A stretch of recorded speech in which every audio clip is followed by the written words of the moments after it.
A'udzu billahi minasyaitonir rajim. Bismillahirrahmanirrahim. Assalamualaikum warahmatullahi wabarakatuh. Alhamdulillahirabbil alamin. Wa bihi nasta'in fi umurid dunya waddin. Nahmaduhu wa nasta'inuhu wa nastahdihi wa nastaghfiruhu wa natubu ilaih wa na'udzu billahi min syururi anfusina wa min sayyiati a'malina may yahdihillahu fala mudilla lahu wa may yudlilhu fala hadiyalah. Assalatu wassalamu ala Rasulillah Sayyidina Muhammad ibni Abdillah wa ala alihi wa sahbihi wa mawalah. Qalu subhanaka la ilma lana illa ma 'allamtana innaka antal alimul hakim. Qala rabbi shrah li sadri wa yassir li amri wahlul 'uqdatam min lisani yafqahu qawli. Yarfa'illahu alladhina amanu minkum walladzina utul ilma darajat. Shadaqallahul azim. Amma ba'da. Yang kita muliakan Datuk Seri Panglima Dr. Haji Hasbullah Jiwa Taha, penasihat kita sentiasa istiqomah bersama kita dalam setiap majelis ilmu. Semoga begitulah keadaannya, tetap sehat, tetap kuat, dan begitu jugalah semoga kita para jamaah semoga diberikan kekuatan terus dalam meniti hari-hari yang penuh mencabar, hari-hari akhir zaman yang penuh dengan tantangan, cabaran sama ada dari segala aspek, dari segi penyakit, dari segi kehidupan berpolitik, ekonomi dan lain sebagainya. Tetapi janganlah kita sekali-kali merasa risau, karena orang-orang beriman sudah diberikan jaminan supaya tidak merasakan takut dan sedih, tidak ada rasa bimbang dan rasa gelisah. La khaufun alaihim wa la hum yahzanun. Itulah janji Allah untuk orang beriman. Tak ada rasa takut kepada atas mereka dan juga mereka tidak akan pernah merasa bersedih. Mudah-mudahan dengan ketaatan kita terus Allah sentiasa berikan perlindungan kepada kita dan berikan keberkatan dan keridhaan-Nya dalam setiap langkah dan aktiviti kita sehari-hari, insyaallah. Amin. Para jamaah sekalian, kita sambung perkongsian kita pada setiap Sabtu malam Ahad, yaitu kuliah tafsir mengenai wahyu Al-Quran yang sememangnya begitu mendalam. Kita akui kita ini membincangkan sesuatu yang sangat tinggi nilainya. Wahyu Allah, bukan ucapan manusia ataupun ideologi manusia, tetapi ini kita coba memahami apa yang sudah menjadi wahyu Allah, kalam Allah dalam bentuk kitab suci Al-Quran, di mana Al-Quran memang suci dari awal, sehingga kita tidak boleh salah dalam mentafsirkannya. Pada saya, kalau kita salah dalam mentafsirkan, itu sama juga kita mencemarkan Al-Quran. Jadi dalam keadaan kita berusaha untuk memahami Al-Quran, kita perlu berhati-hati. Ya, semoga apa yang kita kongsikan menepati apa yang dikehendaki oleh Allah, tujuan daripada ayat-ayat yang diturunkan oleh Allah SWT untuk pedoman kita sebagai manusia. Dan malam ini insyaallah kalau tercapai hajat, mungkin ini adalah episode yang terakhir. Kali terakhir kita akan menyampaikan tafsir surah Al-Waqiah ini, karena kita sudah berada di hujung ayat juga, ya, di akhir-akhir ayat surah Al-Waqiah. Dan sudah saya nyatakan pada minggu lepas, kita sudah sampai ke kemuncak isi kandungan surah ini, yang membicarakan, yang menceritakan, yang mendedahkan secara nyata fakta yang akan dihadapi oleh kita semuanya, yaitu peristiwa gambaran tentang sakaratul maut. Mudah-mudahan apa yang sudah disampaikan itu betul-betul berkesan ya. Walaupun saya pribadi minta maaf, saya tidak sanggup ataupun tidak mampu untuk menyampaikan yang begitu dalam, yang boleh menyentuh hati kita semuanya, karena ianya peristiwa yang sangat dahsyat, yang tentunya akan dialami satu kali saja dalam hidup ini sebagai akhir kehidupan kita. Dan di situ juga cabarannya ya, sudah disampaikan keadaan tentang sakaratul maut itu. Jadi adakah kita nanti akan merasakan jenis sakaratul maut, jenis kematian ataupun yang kita sebut sebagai nazak ya. Adakah sakaratul maut kita ini adalah sesuatu yang menggembirakan, menyenangkan, ataupun sebaliknya sangat menyakitkan, naudzubillah. Pada uraian yang awal tentang gambaran tentang hari sakaratul maut ini, peristiwa sakaratul maut ini adalah bahwasanya apabila roh sudah berjalan daripada tapak kaki perlahan-lahan, disitulah sebenarnya gerakan malaikat maut itu sudah bermula menarik roh dari tubuh badan manusia hinggalah terhenti di tempat yang namanya tenggorokan ataupun halqum. Falaula idza balaghatil hulqum ya, bukan halqum. Kita panggil halqum tapi dalam ayat ini hulqum. Pada saat itulah saat-saat kematian sudah hampir, tubuh badan sudah dianggap mati daripada tenggorokan ke bawah, tinggallah tenggorokan ke atas. Maka biasa yang berfungsi ataupun yang bergerak adalah mata. Dan dinyatakan di sini bahwa ketika itu orang yang akan mengalami kematian menyaksikan, nampak dengan matanya malaikat maut tersebut. Wa antum hina idzin tanzurun. Ini adalah cerita Al-Qur'an. Kita wajib mempercayainya. Tetapi sebenarnya ada yang lebih dekat dengan malaikat itu, yaitu Allah sendiri. Allah, zat Allah berada dekat dengan malaikat maut, tetapi tidak dapat dirasakan ataupun tidak dapat dilihat oleh manusia itu, apatah lagi oleh keluarga yang menyaksikan kematian keluarganya. Wa nahnu aqrabu ilaihi minkum walakin la tubsirun. Kalau tadi di atas wa antum hina idzin tanzurun, kamu melihat malaikat, tetapi dalam kewujudan Allah walakin la tubsirun, akan tapi kamu tidak dapat melihatnya. Maka ketika itulah sindiran Allah Subhanahu wa taala kepada golongan yang ingkar, yang derhaka, yang tidak mempercayai hari kebangkitan. Falaula in kuntum ghairu madinin, maka sekiranya engkau merasa tidak dikuasai oleh Allah, sekiranya engkau lebih berkuasa daripada Allah, tarji'unaha in kuntum shadiqin. Kenapa engkau tidak dapat mengembalikan roh itu? Tahanlah roh itu supaya tidak keluar, tetapi kembalikan semula ke tubuh badan kamu itu supaya hidup semula. Tapi ini tentu soalan ini tidak untuk dijawab sedemikian, karena memang ya disitulah kuasa Allah mutlak. Maka gambaran sakaratul maut yang paling indah adalah untuk golongan yang disebut sebagai muqarrabin, golongan yang didekatkan, golongan yang istimewa, golongan yang terbaik di antara yang baik. Fama in kana minal muqarrabin, maka adapun daripada golongan orang-orang yang didekatkan itu, farahu wa raihanu wa jannatun na'im, maka bagi mereka itu adalah rauh, ketentraman, ketenangan, wa raihan itu juga kenyamanan. Dia sebenarnya sama, rauh dan raihan itu sama ya.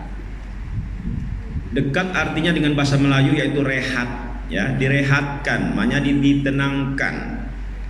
Wa jannatun na'im, dan juga taman surga yang penuh kenikmatan. Maknanya ada makluman ya, ada perkhabaran lebih awal oleh malaikat maut ketika nyawanya akan dicabut bagi golongan yang disebut sebagai muqarrabin, bahwa mereka akan menikmati ketenangan, kegembiraan, kesenangan dan nikmat dalam surga. Sudah awal-awal dimaklumkan, dijanjikan.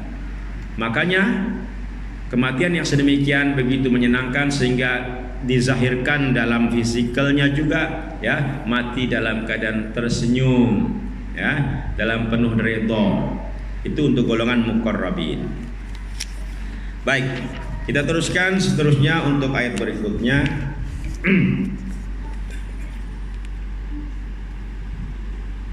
Imam Ahmad meriwayatkan daripada Ummu Hani, ia pernah bertanya kepada Rasulullah SAW, apakah kita saling berkunjung jika kita telah meninggal dunia, dan apakah sebagian kami saling melihat sebagian lainnya? Ini menceritakan mengenai tentang keadaan roh di akhirat selepas nyawanya diambil lalu diletakkan di suatu tempat. Inilah keadaannya nanti, ya. Apakah keadaan sebenar roh yang sudah terlepas daripada tubuh badan? Dan bagi golongan muqarrabin ini, ya, tentunya berada dalam surga. Adakah boleh saling berkunjung ataupun belum ditetapkan dalam surga juga? Ya, ini persoalannya banyak, karena roh ini memang sesuatu yang tidak boleh dipastikan oleh kita manusia, ya. Dalam surah Al-Isra dinyatakan wa yas'alunaka 'anil ruh, ya, manusia-manusia bertanya kepada Nabi Muhammad SAW tentang roh. Qul ar-ruhu min amri rabbi.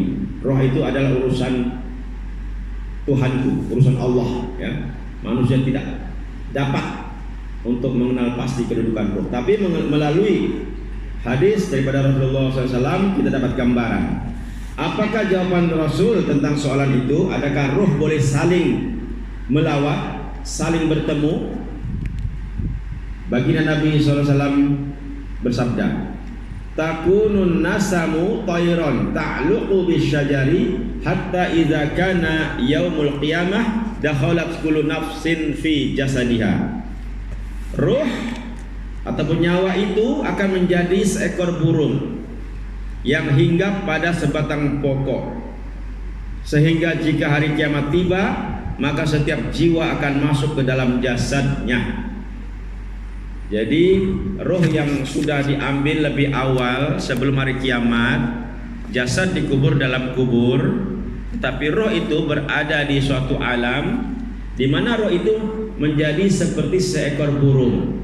Kita tidak boleh membayangkan burung yang ada di dunia inilah, ya. Dikatakan demikian karena roh itu dia hinggap, ya, dia ada di pokok pohon di akhirat. Sehingga hari kiamat nanti dan setiap manusia akan dibangkitkan, maka roh akan dikembalikan ke jasadnya masing-masing, ya. Jadi roh kita semuanya nanti kalau sudah mati, kita mati, ya, akan diasingkan. Jasad kita lain di alam barzah, manakala roh di atas pokok itulah, ya, di akhirat. Dalam hadis ini juga ada satu merupakan kabar gembira lah bagi setiap orang mukmin, ya. Kabar gembira artinya roh itu memang menanti kedatangan tubuhnya itu. Dan perkataan tadi ada saya sebut ta'luqu bisyajari, ta'luqu hinggap di pokok. Namun ada arti lain, ta'luqu itu berarti makan. Jadi roh itu pun diberi makan, ya. Seperti makhluk hidup juga perlu makanan. Allah bagi makanan. Dia hinggap di atas pokok dan diberikan makanan. Pada hadis yang lain, baginda Nabi SAW bersabda, innama nasamatul mu'mini ta'irun ya'luqu fi syajaril jannah hatta yurji'ahu Allahu ila jasadihi yauma yab'atsuhu. Sesungguhnya roh orang mukmin, ini khas orang mukmin, ya. Tadi tidak dinyatakan mukmin, di sini dikhususkan untuk orang mukmin. Sesungguhnya roh orang mukmin itu berupa seekor burung yang hinggap di pepohonan surga. Ini dinyatakan surga karena orang beriman. Jadi sudah awal-awal rohnya juga diletakkan, dikumpulkan di dalam surga, yaitu di pohon-pohon surga. sehingga Allah mengembalikannya kepada jasadnya kelak pada hari dia membangkitkan jasad orang yang beriman selepas hari kiamat. Nah, inilah ya jasad kita ataupun roh kita itu begitulah gambarannya. Kita mesti meyakini cerita ini ya. Walaupun kita tidak boleh mengawal keadaan kan, kita hanya ikut apa yang Allah kehendaki, Allah atur sedemikian. Jasad di alam barzah ya, insyaallah kita orang beriman, roh berada di pohon dalam surga. Lalu ketika sudah dibangkitkan, maka tidak akan ada salah alamat itu ya. Roh akan kembali kepada jasadnya yang betul, tuannya itu. Tidak, insyaallah tidak akan berlaku kesalahan masuk roh itu ya.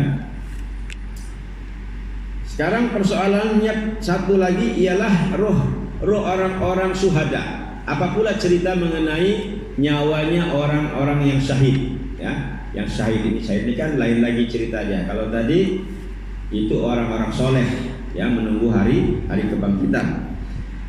Dalam perkara orang-orang yang mati syahid ini, baginda Nabi SAW menjelaskan bersabda, Inna arwahasy syuhada'i fi hawasili tuyurin khudrin tasrahu fi riyadil jannah haitsu sya'at thumma ta'wi ila qanadila mu'allaqatin bil 'arsy.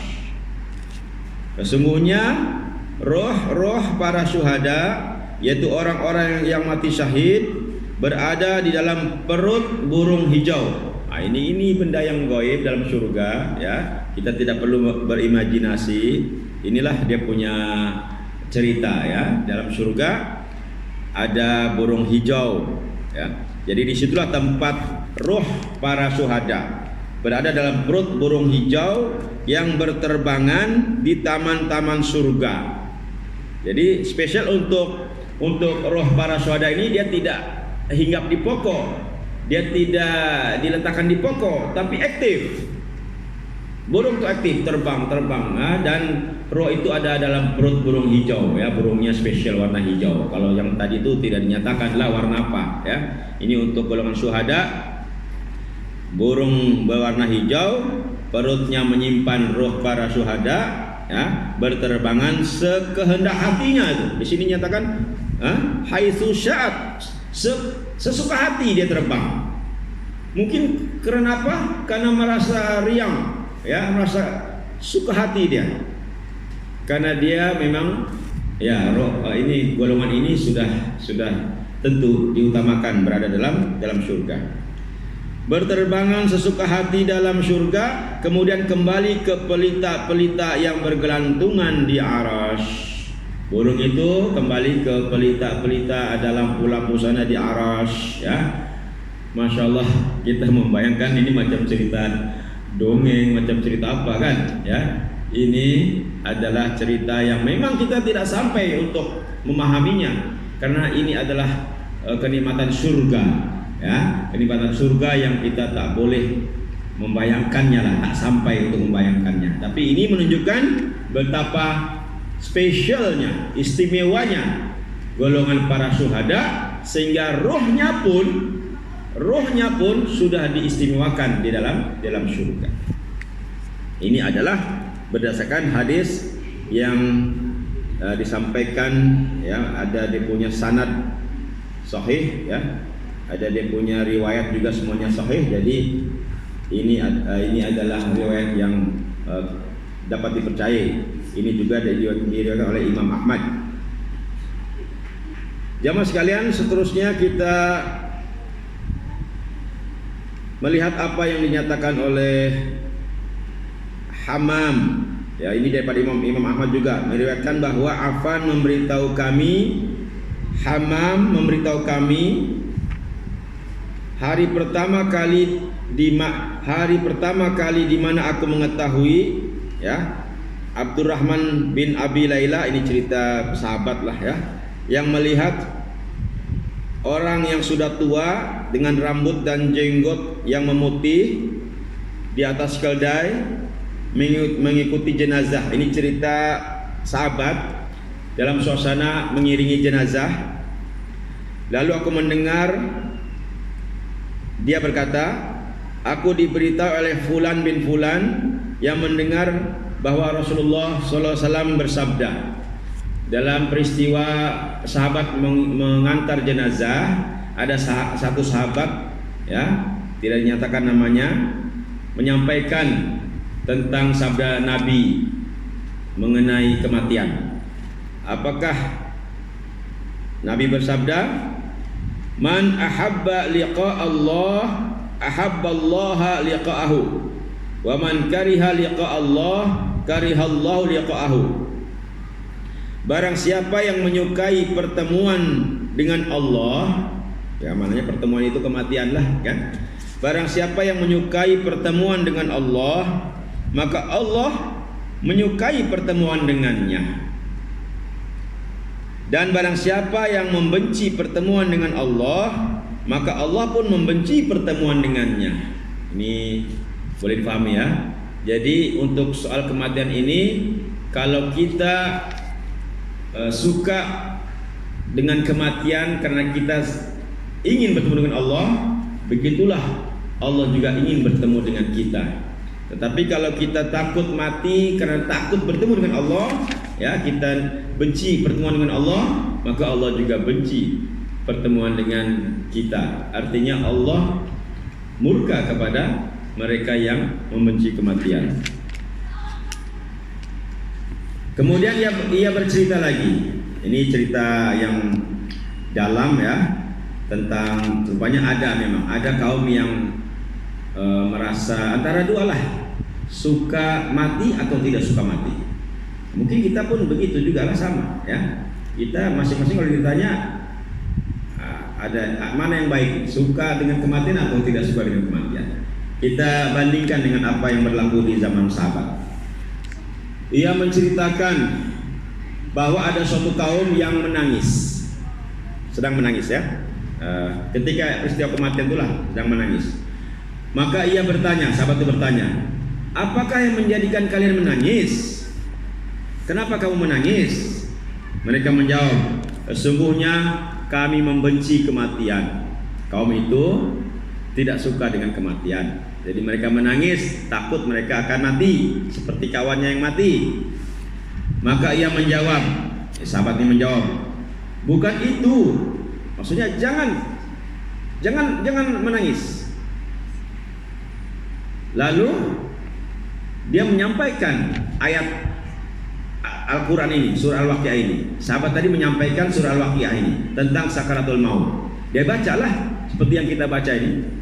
Fa amma in kana minal muqarrabin farauhu wa raihanu wa jannatun na'im. Adapun jika orang yang mati itu termasuk orang yang didekatkan kepada Allah, maka dia memperoleh ketentraman dan rezeki serta surga kenikmatan. Itu dia punya berita, kabar gembira. Ternyata sahabat-sahabat yang menangis itu, ya, jika diberi kabar gembira tadi itu, mendengar kabar gembira tadi itu, berubah, berhenti menangis. Mereka menyukai pertemuan dengan Allah, dan Allah juga lebih menyukai pertemuan dengannya. Akhirnya mereka mengubah sikap. Mereka tidak membenci kematian, sebab mereka akhirnya paham, kalaulah kematian itu memberikan satu kenikmatan dengan syarat menjadi golongan yang didekatkan, maka mereka suka dengan kematian.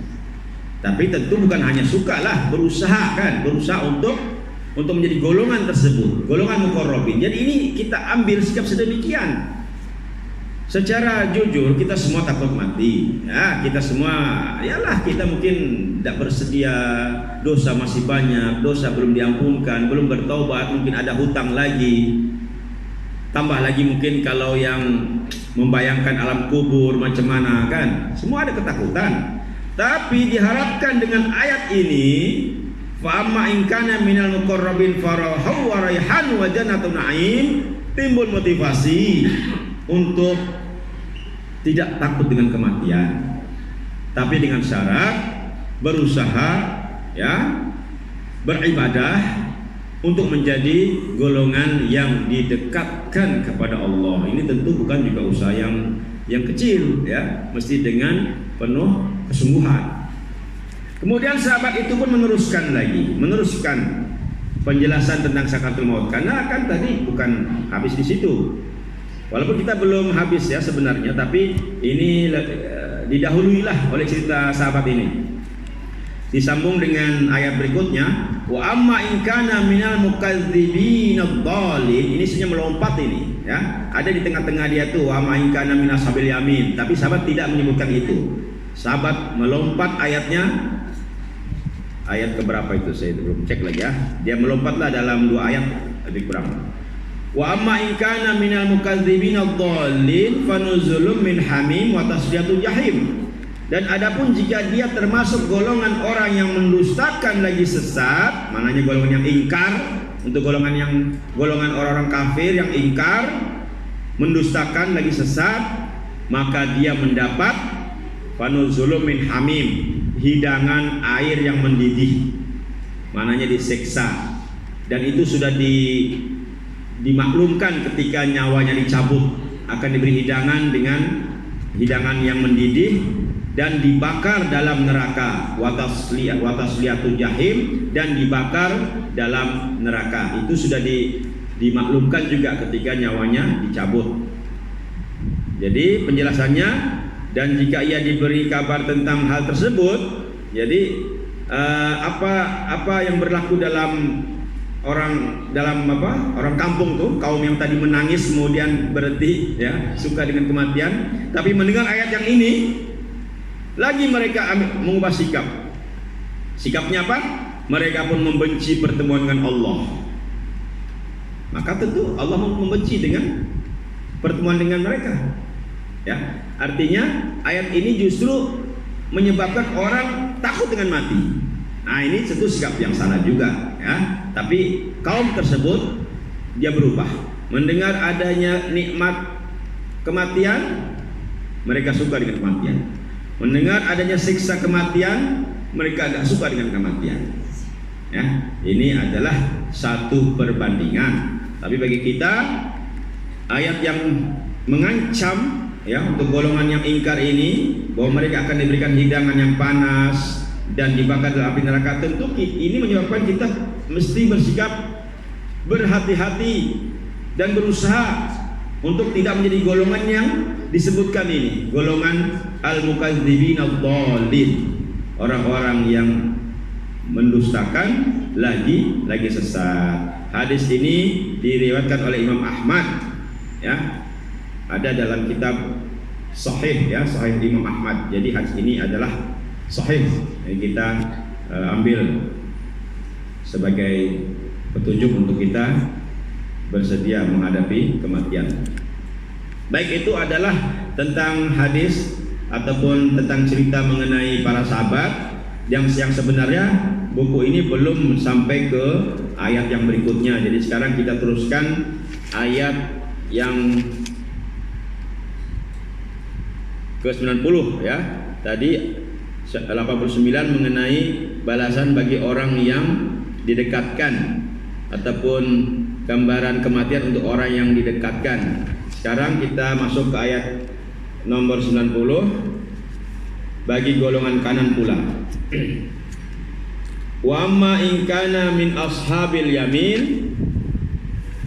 dan adapun jika dia termasuk golongan kanan. Nah, kita jangan lupa pada awal surah ini dinyatakan kita nanti ada terbagi 3 golongan. Golongan yang terbaik al-muqarrabin dan golongan yang baik. Ini baik jugalah golongan kanan. Untuk golongan kanan, apakah keadaannya ketika berlaku sakaratul maut? Dijelaskan dalam ayat 91, fasalamul laka min ashabil yamin, maka keselamatanlah bagimu karena kamu dari golongan kanan. Ini kabar gembira juga, ya. Jadi malaikat maut sudah mengucapkan begitu, fasalamul laka min ashabil yamin, ya. Ini lebih baik, ya, daripada nanti yang golongan yang ketiga di golongan kiri, kan. Cuma dia di sini penjelasannya tidak begitu panjang lah, Nah, cuma ini satu peluang. Kalau golongan muqarrabin sudah dinyatakan dia mendapatkan kenikmatan surga, manakala golongan kanan tidak disebutkan, cuma disebutkan saja keselamatan. Ya. Namun di sini tentunya banyak tafsirannya ini.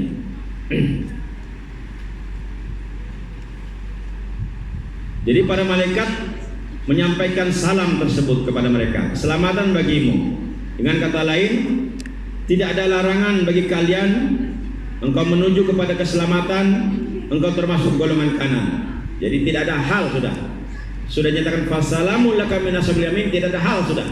Boleh ya menuju kebahagiaan dalam surga. Ada dinyatakan dia punya balasan-balasan dalam surga. Perbezaannya ada antara golongan kanan dan golongan muqarrabin.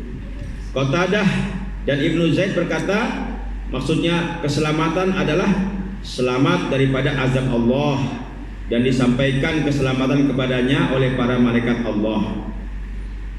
Manakala Ikrimah juga mengatakan demikian ya, salam, diberikan salam oleh para malaikat. Kalau malaikat sudah memberi salam, sedangkan malaikat ini adalah petugas ya ataupun wakil daripada Allah, sudah tentu ini sudah menjadi jaminan kalau kita mendapatkan salam daripada para malaikat. Sebagaimana ada dalam surah Fussilat yang kadang-kadang dibaca itu untuk sujud tilawah itu. Innal ladzina qalu rabbuna Allah tsumma istaqamu tatanazzalu alaihimul malaikatu alla takhafu wa la tahzanu wa basyiru bil jannati allati kuntum tu'adun. Sesungguhnya orang-orang yang berkata Tuhan kami Allah, bukan hanya berkata Tuhan kami Allah, tapi maknanya membuktikan ketaatan kepada Allah, ya, meninggikan syiar Allah dan menegakkan hukum-hukum Allah, lalu istiqomah tetap, tidak mundur, tidak berkurang, tidak terpesong. Kata malaikat apa yang berlaku? Malaikat pun akan turun, akan mengiringinya, akan menemaninya dan berkata, alla takhafu wa la tahzanu, jangan kamu takut dan jangan kamu sedih, dan berilah kabar gembira ataupun terimalah kabar gembira dengan surga yang kamu sudah dijanjikan. Ini bagi orang yang istiqomah menegakkan agama Islam, menegakkan hukum Allah, apatah lagi sekarang ya di atas dunia yang penuh dengan caparan hukum-hukum selain Allah, ya sudah mulai diajarkan kepada manusia, ya seperti yang sudah disampaikan dalam khutbah Jumat tentang pluralisme, bahwasanya agama itu sama, kan? Itu menunjukkan adanya hukum lain selain hukum Allah. Jadi orang yang menegakkan hukum Allah istiqomah, malaikat akan terus menyokong dan mengatakan jangan sedih, jangan takut, tetapi terimalah kabar gembira berupa surga. Maknanya kalaupun tewas dalam perjuangan, mungkin dia ditangkap, dipenjara, dibunuh, surga balasannya, surga menunggu, ya. Jadi penderitaan dalam dunia, tapi akan berakhir dengan kesenangan, kegembiraan dalam surga. Itulah penjelasan ataupun keadaan mengenai orang-orang yang termasuk dalam golongan kanan, maka mendapatkan keselamatan dan dimaklumkan oleh malaikat maut ketika berlakunya sakaratul maut. Seterusnya untuk golongan yang ketiga, ayat 92 sudah disebutkan tadi dalam hadis itu, dalam peristiwa sahabat tadi itu, tapi dapat diulang balik ya. Wa amma in kana minal mukadzibin adh-dhallin fanuzulun min hamim wa tasjatu jahim. Dan adapun jika termasuk golongan orang-orang yang mendustakan lagi sesat, ini maksud golongan kiri lah ini, ya. Golongan yang mendustakan lagi sesat, maka dia mendapat hidangan air yang mendidih dan dibakar di dalam neraka. Maksudnya, adapun jika menghadapi sakaratul maut, itu termasuk orang-orang yang mendustakan kebenaran lagi sesat dan menyimpang dari petunjuk, ya, maka mendapatkan siksaan, diberi makanan air yang mendidih, yakni cairan panas yang akan melelehkan isi perut dan kulit-kulit mereka, juga dibakar di dalam neraka. Maksudnya akan ditetapkan kekal, ya, ditempatkan secara kekal baginya di dalam neraka yang akan meliputi mereka dari semua arah. Akhirnya ditutup dengan penjelasan berikut supaya kita semuanya tidak ragu. Inna hadza lahuwa haqqul yaqin. Sesungguhnya yang disebutkan ini adalah suatu keyakinan yang benar. Lahuwa haqqul yaqin. Banyak di sini penegasannya. Inna sesungguhnya. La itu pasti. Hadza ini haqqul yaqin. Keyakinan yang pasti. Kurang apa lagi ya? Kalimat-kalimat ini menjelaskan yang begitu betul, pasti berlaku.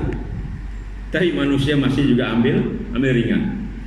La huwa haqqul yaqin, maksudnya kabar ini merupakan kebenaran yang meyakinkan dan tidak ada lagi keterangan di dalamnya dan tidak seorang pun dapat menghindarkan diri daripadanya.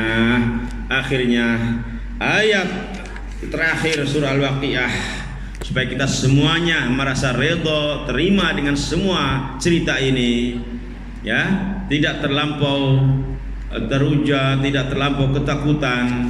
Allah tutup ayat surah Al-Waqiah ini dengan fasabbih bismi rabbikal azim. Seperti pengulangan, ada sebelumnya juga kan, tapi diulang balik, fasabbih bismi rabbikal azim. Maksudnya supaya kita tidak berburuk sangka kepada Allah, ya, kita mesti meyakini keadilan Allah. Fasabbih bismi rabbikal azim, maka bertasbihlah dengan menyebut nama Tuhanmu yang maha besar, nama Tuhanmu yang maha besar, bismi rabbikal azim yang maha agung. Selepas turunnya ayat ini, baginda Nabi menyampaikan arahan, perintah, ij'aluha fi ruku'ihim. Jadikanlah tasbih itu bacaan dalam rukuk kalian. Patutlah dalam rukuk kita baca subhana rabbil azimi wa bihamdih. Ini adalah sebab turunnya ayat ini. Fasabbih bismi rabbikal azim. Bacalah tasbih dalam rukuk kalian. Manakala dalam sujud, kenapa kita baca tasbih juga subhana rabbil a'la wa bihamdih? Itu selepas turunnya ayat yang lain, surah Al-Alaq. Sabbihisma rabbikal a'la, surah Al-Alaq bukan Alaq. Sabbihisma rabbikal a'la. Nah, ini rupanya lain-lain dia punya sebab. Turunnya sabbihisma rabbikal a'la, maka Nabi memerintahkan kita semuanya baca tasbih dalam sujud. Akhirnya menjadi amalan ataupun menjadi rukun sholat, tapi bukan rukun yang wajib lah, itu hanya ucapan sunnah ya. Cuma dia secara adabnya memang baik kita bertasbih dalam rukuk dan juga dalam sujud. Dan kemudian Ibnu Katsir menyampaikan lagi satu motivasi yang sudah disampaikan juga, pernah juga disampaikan di sini ya, supaya kita memperbanyakkan tasbih. Kalimatani khafifatani 'ala lisan, tsaqilatani fil mizan, habibatani ila rahman, subhanallah wa bihamdih, subhanallahil azim. Dua kalimat yang ringan diucapkan oleh lisan dan sangat berat dalam timbangan serta sangat dicintai oleh Allah yang Maha Penyayang, yaitu subhanallah wa bihamdih, subhanallahil azim. Mari kita amalkan. Ini adalah penutup daripada surah Al-Waqiah ya, supaya kita beramal dengan amalan bertasbih ini, sama ada dalam ruku, sujud ataupun dalam keseharian seperti mana yang sudah kita biasa amalkan. Jadi alhamdulillah dengan adanya dalil ini semakin kita kuat bahwa agama kita memang semuanya berasas ya, ada dalil Al-Qur'an dan juga daripada hadis Rasulullah sallallahu alaihi wasallam. Wallahu a'lam bishawab. Saya mohon maaf atas huraian selama ini surah Al-Waqiah, mungkin ada kekurangannya ya. Insyaallah pada minggu depan kita akan pilih ya apa dia punya surah, ataupun kita akan beralih kepada bidang hadis insyaallah. Jamaah sekalian, boleh mohon masa ya, ada saya tutup dulu lah. Assalamualaikum warahmatullahi wabarakatuh.